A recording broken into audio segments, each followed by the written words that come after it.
اور آپ کو بتائیں کہ برمنگھم کے مقامی ہال میں ڈاکٹرز آف رحمان کے زیر انتظام غزہ کی تعمیر نو اور بحالی کے لیے ایک شاندار فنڈ ریزنگ ایونٹ کا انعقاد ہوا، جس میں برمنگھم بھر سے تعلق رکھنے والے ڈاکٹرز، ان کی فیملیز اور مختلف شعبہ زندگی سے تعلق رکھنے والے افراد نے بھرپور شرکت کی۔ تقریب کے مہمان خصوصی high commissioner of Pakistan doctor Muhammad Faisal تھے، جنہوں نے تقریب سے خطاب کرتے ہوئے ڈاکٹرز آف رحمان کی کاوشوں کو سراہا اور ان کا کہنا تھا کہ حکومت پاکستان اس نیک مقصد میں بھرپور تعاون کرے گی اور غزہ کے متاثرین کو تنہا نہیں چھوڑے گی۔ تفصیلات جانتے ہیں قمر عباس کاظمی کی اس رپورٹ میں۔ غزہ میں جنگ بندی کے بعد تعمیر نو کا کام شروع ہو چکا ہے اور ڈاکٹرز آف رحمان چیریٹی فلاحی کاموں میں پیش ہے۔ تقریب میں غزہ میں خدمات انجام دینے والے ڈاکٹرز نے آن لائن خطاب کیا اور شرکاء کو غزہ کی تازہ ترین صورتحال اور انسانی ضروریات سے آگاہ کیا۔ ان کے تاثرات نے تقریب میں موجود افراد کو غزہ کے عوام کے ساتھ ہمدردی اور مدد کے لیے مزید متحرک کیا۔ مقررین نے ہائی کمشنر آف پاکستان کا شکریہ ادا کیا اور کہ پاکستان نے طلباء ڈاکٹرز کو مشکل وقت میں ایجوکیشن دی اور اپنے ملک میں پناہ دی، جس کو صدیوں یاد رکھا جائے گا۔ ایم پی ایوب خان نے بھی بطور خاص تقریب میں شرکت کی۔ تقریب کے دوران شرکاء نے دل کھول کر عطیات دیے تاکہ غزہ کے جنگ بندی کے بعد تعمیر نو کی کوششوں کو ممکن بنایا جا سکے۔ عطیات میں جمع ہونے والی رقم کو غزہ میں طبی سہولیات، تعلیمی اداروں اور دیگر بنیادی ضروریات کے لیے استعمال کیا جائے گا۔ شرکاء کا کہنا تھا کہ ڈاکٹرز آف رحمان ہمیشہ انسانی جانوں کو بچانے اور ان کی زندگیوں کو بہتر بنانے کے لیے کام کرتی رہی ہے اور اس بار بھی تنظیم نے غزہ کے عوام کے لیے ایک بہترین پلیٹ فارم مہیا کیا ہے۔ اس دوران high commissioner of Pakistan doctor Muhammad Faisal نے CNN نیوز سے گفتگو کرتے ہوئے کہا کہ ڈاکٹرز آف رحمان نے حکومت پاکستان کا شکریہ ادا کرتے ہوئے کہا کہ اب ان ڈاکٹرز کو غزہ میں واپس آ جانا چاہیے، ان کی غزہ میں ضرورت ہے جو ایجوکیشن مکمل کر چکے ہیں۔ مسائل کافی گمبھیر ہیں غزہ کے، مگر جتنا انہوں نے شکریہ ادا کیا ہے حکومت پاکستان کا، وزیر اعظم پاکستان کا، ڈپٹی پرائم منسٹر صاحب کا، ساری کیبنٹ کا بڑی تفصیل سے ادا کیا۔ کسی اور ملک نے اتنی مدد نہیں دی اور وہ کہتے ہیں کہ یہ وہ ہمیشہ یاد رکھیں گے۔ جو طالب علم پہنچ گئے ہیں وہ بہت سیٹسفائیڈ ہیں، کچھ ایشوز ان کے پوسٹ ٹرومیٹک اس کے کتنے ایونٹ سے گزر گئے۔ ادروائز پاکستان کی ہاسپٹیلٹی وہ کہتے ہیں کہ آؤٹ اسٹینڈنگ ہاسپٹیلٹی۔ پاکستانی آپ جانتے ہیں بڑے کھلے دل کے لوگ ہوتے ہیں، حکومت بھی اور عام عوام بھی۔ اللہ تعالیٰ ان کو اپنی تعلیم اچھی طرح مکمل کرنے کی توفیق دے اور وہ وقت پر آئیں۔ اپنے ان غزہ میں بہت ضرورت ہے، جیسے ہی گریجویٹ کریں واپس آئیں، یہاں پہ بڑی ضرورت ہے۔ ہم جو کر سکتے ہیں ہم کرتے رہیں گے جی، اور ہم نے پہلے بھی بڑی محنت سے 173 بچے گئے، ان کے میڈیکل کے بھی اور ڈینٹل کے بھی، تو اور اگر ضرورت ہوگی اور پہ بھی کام کریں گے۔ بٹ اتنا زیادہ انہوں نے شکریہ ادا کیا ہے پاکستان کی عوام کا، پاکستان کی حکومت کا، تو یہ میری آپ کے توسط سے پاکستان میں بھی چلا گیا کہ وہ پاکستان کی تمام عوام اور حکومت سے کتنے اس کے شکر گزار ہیں اور کتنے خوش۔ تقریب کا اختتام دعا اور اس امید کے ساتھ کیا گیا کہ عالمی برادری بھی غزہ کی بحالی اور امن کے قیام کے لیے مؤثر اقدامات کرے گی۔ اور یہاں لیں گے چھوٹا سا commercial break, stay with us. Global travel offer, cheapest airline ticket for Pakistan, Africa, Asia, USA, Canada, Saudi Arabia and many destinations of the world. Best offers for Hajj, Umrah and holidays. For booking, call log 0203371136 and 07850214716. Lines open 24 hours. Qayyum foundation مستحق افراد کی ضروریات کو پورا کرنے کے لیے دن رات کوشاں ہے۔ القیوم فاؤنڈیشن فری فوڈ، آئی کیمپ، اسپیشل ایجوکیشن، سلائی مشین کی تقسیم اور صاف پانی جیسے منصوبوں پر کام کر رہی ہے۔ ان منصوبوں کی تکمیل آپ کے تعاون سے ممکن ہے۔ Please donate for humanity. اور خبر شامل کریں گے عالمی منظرنامے سے، اور آپ کو بتائیں کہ اسرائیل کے آفر جیل میں ریڈ کراس کی جانب سے جنگ بندی معاہدے کے تحت رہا ہونے والے فلسطینی قیدیوں کی تصدیق کا عمل جاری ہے۔ جنگ بندی معاہدے کے تحت مختلف جیلوں سے رہا کیے جانے والے 90 فلسطینی قیدیوں کی فہرست جاری کر دی گئی ہے، جن میں 69 خواتین اور 21 بچے شامل ہیں۔ تفصیلات جانتے ہیں اس رپورٹ میں۔ عرب میڈیا کے مطابق رہا ہونے والے فلسطینی قیدیوں کو لے جانے کے لیے بسیں آفر جیل پہنچا دی گئی ہیں، جبکہ ریڈ کراس کی ٹیم بھی جیل پہنچ چکی ہے۔ اسرائیل کی جانب سے جنگ بندی معاہدے کے تحت آج مختلف جیلوں سے رہا کیے جانے والے 90 فلسطینی قیدیوں کی فہرست جاری کی گئی، جن میں 69 خواتین اور 21 بچے شامل ہیں۔ اس سے قبل حماس کی جانب سے جنگ بندی معاہدے کے تحت آج 3 اسرائیلی قیدیوں کو ریڈ کراس کے حوالے کیا گیا۔ ریڈ کراس کی ٹیم نے خواتین قیدیوں کو غزہ کی سرحد کے قریب موجود اسرائیلی فوج کے حوالے کیا، جہاں سے انہیں غزہ سے باہر ایک فوجی مرکز میں منتقل کر دیا گیا۔ اسرائیلی فوج نے بھی خواتین کے رہا ہونے کی تصدیق کی ہے۔ خبر شامل کریں گے عالمی منظرنامے سے، اور آپ کو بتائیں کہ ڈونلڈ ٹرمپ کے آنے والی انتظامیہ کے اعلیٰ سرحدی اہلکار نے کہا ہے کہ امریکی امیگریشن حکام منگل کے روز ملک بھر میں غیر دستاویزی تارکین وطن کی بڑے پیمانے پر گرفتاریاں کریں گے۔ تفصیلات جانتے ہیں اس رپورٹ میں۔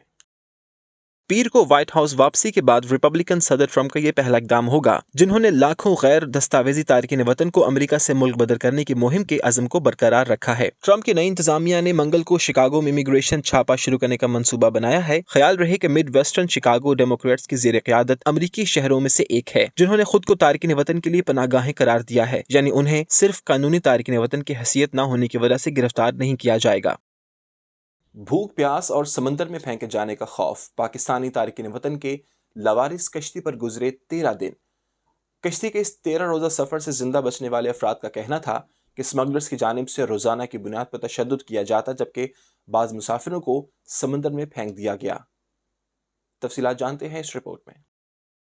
مراکش کے ساحل کے قریب ڈوبنے والی یہ کشتی کے مسافر یورپ جانے کے خواہش مند تھے، مگر 13 دن کے اس پرخطر سمندری سفر کے دوران انہیں نہ صرف بھوک اور پیاس میں تنہا چھوڑ دیا گیا بلکہ اسمگلرز نے بعض تارکین وطن کو تشدد کا نشانہ بنا کر سمندر میں پھینک دیا۔ تارکین وطن کے حقوق کی تنظیم واکنگ بارڈر سے منسلک ایک شخص کا کہنا تھا کہ تارکین وطن کو لے جانے والی اس کشتی کے حوالے سے خدشہ ہے کہ اس میں سوار کل 86 افراد میں کم از کم 50 لوگ ہلاک ہوئے ہیں، جن میں 44 پاکستانی شہری ہیں۔ ان کا کہنا تھا کہ ان لوگوں نے بڑی مشکل سے سمندر میں قریب 2 ہفتے گزارے، جس دوران انہیں ریسکیو کرنے کوئی بھی نہ پہنچ سکا۔ مراکش حکام نے اس واقعے میں 36 افراد کو بچایا جنہیں بندرگاہ دخلا کے قریب ایک خیمے میں رکھا گیا ہے۔ پاکستانی دفتر خارجہ نے بچنے والے 21 پاکستانی شہریوں کی فہرست جاری کی ہے۔ کشتی کے اس 13 روزہ سفر سے زندہ بچنے والے افراد کا کہنا ہے کہ اسمگلرز کی جانب سے روزانہ کی بنیاد پر تشدد کیا جاتا تھا، بعض مسافروں کو سمندر میں پھینک دیا گیا۔ پاکستان کے صوبہ پنجاب کے ضلع گجران سے تعلق رکھنے والے عزیز بٹ اس کشتی میں سوار تھے جو پرخطر راستے سے اسپین کے کنیری جزیرے جا رہی تھی، مگر ان کے بقول یہ کشتی کئی دن تک سمندر میں پھنسی رہی، جس دوران بے یار و مددگار مسافروں کو کئی اذیتوں کا سامنا کرنا پڑا۔ پاکستان کے دفتر خارجہ کا کہنا ہے کہ وہ زندہ بچنے والے افراد اور مرنے والوں کے لواحقین سے رابطے میں ہیں، جبکہ پاکستان کے وزیراعظم شہباز شریف نے اس واقعے پر تحقیقات کا حکم دیا ہے اور ایک اعلیٰ سطحی تحقیقاتی ٹیم مراکش بھیجی ہے۔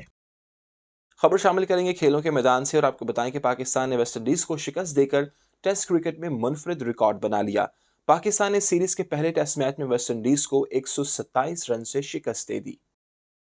ملتان میں کھیلے گئے ٹیسٹ میچ میں پاکستان کے سپن بالر نے اپنی گھومتی گیندوں سے کالی آندھی کو چکرا کر رکھا اور قومی ٹیم نے ویسٹ انڈیز کو ٹیسٹ میچ میں کم سے کم گیندوں پر شکست دینے کا منفرد ریکارڈ قائم کیا۔ سیریز کے پہلے ٹیسٹ میچ میں ٹوٹل 1064 بار بالنگ کروائی گئی اور یہ قومی کرکٹ ٹیم کا سب سے کم گیند بازی کر کے شکست دینے کا ریکارڈ ہے۔ پاکستان نے پہلے بیٹنگ کرتے ہوئے 280 رنز بنائے، جس میں محمد رضوان اور سعود شکیل کی 100 رنز سے زائد کی پارٹنرشپ بھی شامل ہے۔ دوسری اننگز میں قومی بالر ساجد خان اور نعمان علی نے ویسٹ انڈیز کو 25.2 اوورز میں 137 گیندوں پر چلتا کر دیا۔ دونوں کھلاڑیوں نے 9 وکٹیں حاصل کی اور یوں میچ صرف 1064 گیندوں پر ہی ختم ہو گیا۔ نیوز اسٹوڈیو سے فی الوقت اتنا ہی۔ مزید باخبر رہنے کے لیے وزٹ کیجیے ہماری ویب سائٹ cnnews.tv اور آپ دیکھتے رہیے CNN نیوز۔